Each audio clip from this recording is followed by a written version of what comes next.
जो अमित शाह जी हैं, उन्होंने जो संसद भवन में अम्बेडकर जी के खिलाफ जो गलत बयान दिए हैं, उन्होंने कहा है कि आजकल ट्रेंड चल रहा है अम्बेडकर अम्बेडकर अम्बेडकर अम्बेडकर। इतनी बार जो भगवान का नाम ले लिया होता है तो आज 7 जन्म तक स्वर्ग मिलता है। ये बात अमित शाह ने सभी दलित वासियों को के मुंह पे गाली दी है। और ये उनने ऐसा जो संसद में बोला है, ये गलत बोला है। उन्होंने दलितों के प्रति कोई भावना न रखी। उन्होंने अम्बेडकर जी को गलत ठहराया और उन्होंने कहा कि कांग्रेस पार्टी ने 40 साल से दलितों पर अत्याचार किए हैं। और अम्बेडकर जी को संविधान भी, जो भारत रत्न दिया गया था अम्बेडकर जी को, वो भी 1990 में जाके हमारी हमारी बीजेपी सरकार ने दिया था। चलो, बीजेपी सरकार ने दिया था तो आपका ये अब तो नहीं बनता कि आप पूरे देश की राजनीति को आप अपने सर चढ़ के बोल रहे हो। आप मतलब सत्ता में तो आप चाहे कुछ भी करोगे। ऐसा कैसे? संविधान के जो लिखा है उन्होंने, वो राष्ट्रपिता हैं, वो हमारे देश के गौरवशाली व्यक्ति हैं जो इन्होंने संविधान लिखा। संविधान कोई ऐसा वैसा व्यक्ति तो है नहीं, हो नहीं सकता जो कि संविधान हर एक कोई लिख ले। आप अमित शाह हो या कोई भी देश का कोई और भी व्यक्ति हो, संविधान लिख के दिखा दे, उसको हम मान जाएं। तो ये बात है, अम्बेडकर जी को गलत दिखाने की बीजेपी सरकार कोशिश कर रही है। और वहीं कांग्रेस पार्टी भी इसी को ध्यान में रखते हुए इसी को जरिया बना के, अम्बेडकर जी को जरिया बना के, वो भी अपनी पार्टी को आगे बढ़ाने की कोशिश कर रहे हैं। इसी की वजह से उन्हें 2024 की जो भी लोकसभा सीटें 100 सीट मिली हैं, वो इनकी डॉक्टर BR अम्बेडकर जी की वजह से ही मिली हैं, अन्यथा ये भी नहीं मिलती। और कांग्रेस पार्टी भी चाहती है और कि हम जो नीले कपड़े पहन के, प्रियंका जी, राहुल जी, ये सब नीले कपड़े पहन के पार्लियामेंट के बाहर जो धरना वगैरह दे रहे हैं, तो वो अपनी राजनीति और वोटों के चक्कर से दे रहे हैं।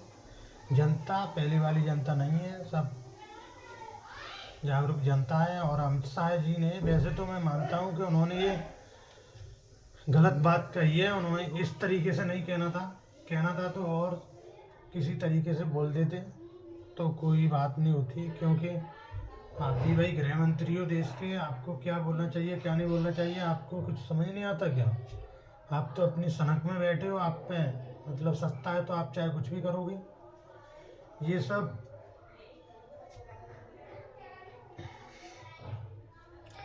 सब सत्ता में रहते हुए ही आप कर सकते हो। सत्ता से आप बाहर चले जाओ, आप कुछ भी बोल के दिखा देना, आपको हम मान जाएंगे कि हाँ आप इतने बड़े पॉपुलर नेता हो। अभी आपकी जो सत्ता सारे जीवन नहीं रहती, किसी की भी सत्ता जाती है और आती भी है। जब आपकी चली जाएगी तब आपको देखना क्या क्या इसका भुगतान आपको इसका करना पड़ेगा, जो आपने ये बोला है। और इसका परिणाम आप लोकसभा, विधानसभा सभी चुनाव में अब आगे चल के आपको मिलने वाला है। जो भी आप बोल रहे हो, ये अभद्र टिप्पणियां कर रहे हो, ये सब गलत है। क्योंकि आप इतने बड़े सीनियर लीडर होते हुए भी ऐसी निंदनीय जो अपने कटुक वचन जो कि रखते हो अपने दिल के अंदर, आप क्या आदमी? आप देश के इतने बड़े लीडर होते हुए भी आप इतनी गलत सारी भावना अपने अंदर रखते हो। आपको हम क्या समझें?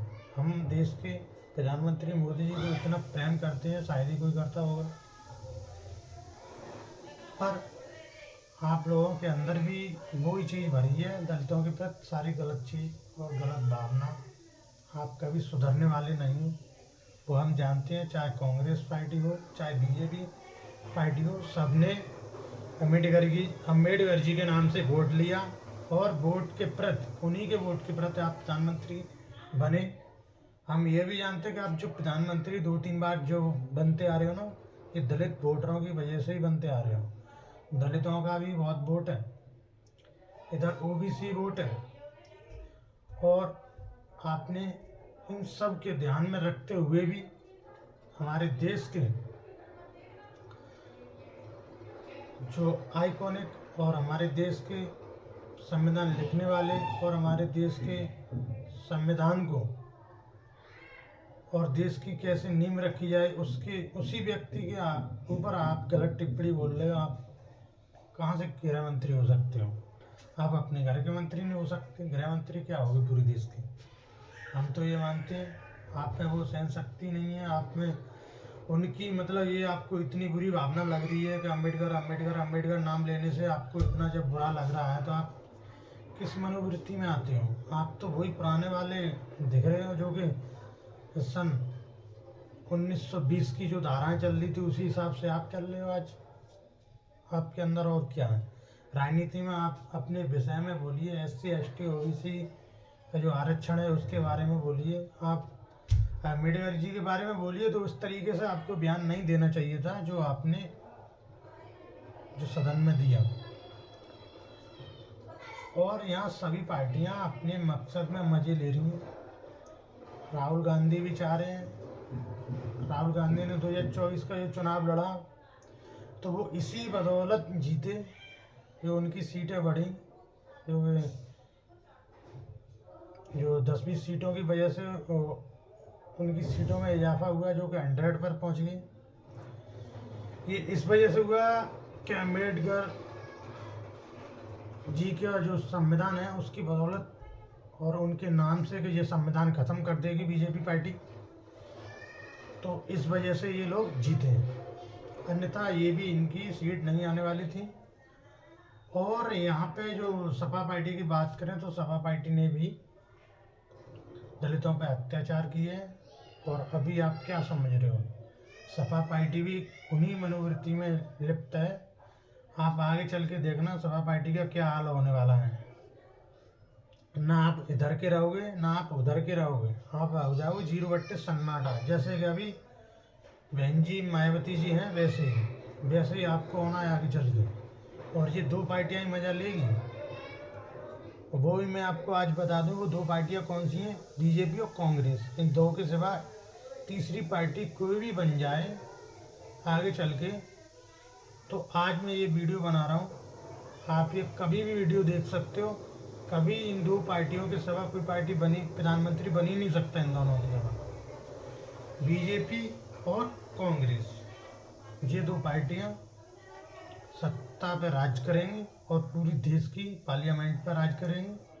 क्योंकि मुझे मालूम है, मैंने भी बहुत सारी व्याख्यान और बहुत सारी न्यूज़, बहुत सारी किताबें, बुक्स वगैरह मैंने बहुत सारा कुछ पढ़ा है, बहुत सारा ज्ञान लिया इन चीज़ों से। तो मुझे लगता है अभी से लगभग 50 साल ऐसे ही जो चलता रहा सब कुछ, तो इसी प्रकार जो चलता रहा तो ये कांग्रेस और बीजेपी सत्ता में रहेंगी। अन्यथा और कोई पार्टी सत्ता में आ ही नहीं सकती।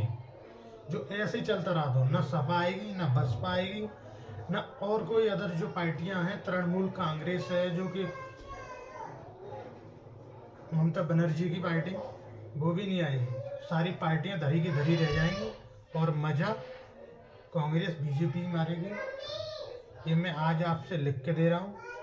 चाहे आप अम्बेडकर जी पर टिप्पणियाँ कर लो, चाहे आप किसी पर कुछ भी करवा लो, जब आपकी सारी पार्टियाँ एक हो के इन दोनों के पीछे पड़ेगी तब कुछ कर पाएंगे। ये चाहो कि इनसे मिलके आप कुछ कर लो तो ये आपको कुछ नहीं करने देंगे। ये मैं आज आपको लिख के दे रहा हूँ। और यही मैं अपना वीडियो समाप्त करता हूँ।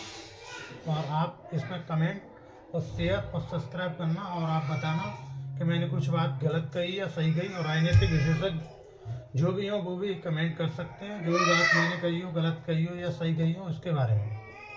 तो भाइयों धन्यवाद।